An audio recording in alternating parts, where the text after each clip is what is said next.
Keď je svet v ohrození, pomôcť môže len tá najelitnejšia jednotka na svete. Kapitán, Kovalsky, Riko a Pešiak. Mám plán. Prekopujeme sa k športovej hale v Michalovce. Kovalsky zoženie lopatu, Riko odpúta pozornosť. A aký je plán? Au. Mávať. Kovalsky, podaj hlasenie. Mám jednu dobrú správu a jednu zlú správu. Tá dobrá? Prekopali sme sa meter bližšie k športovej hale. A tá zlá?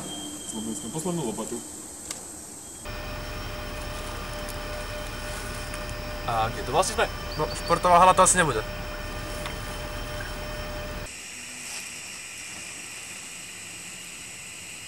Už sme tu? Asi nie.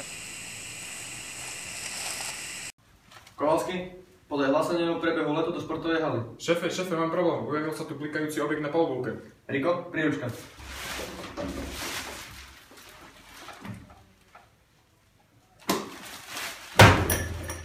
Chlapci, problém vyriešený.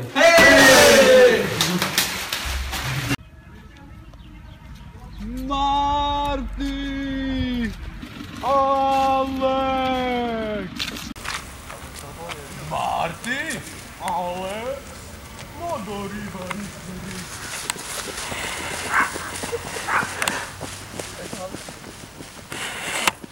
Aj pezón beží.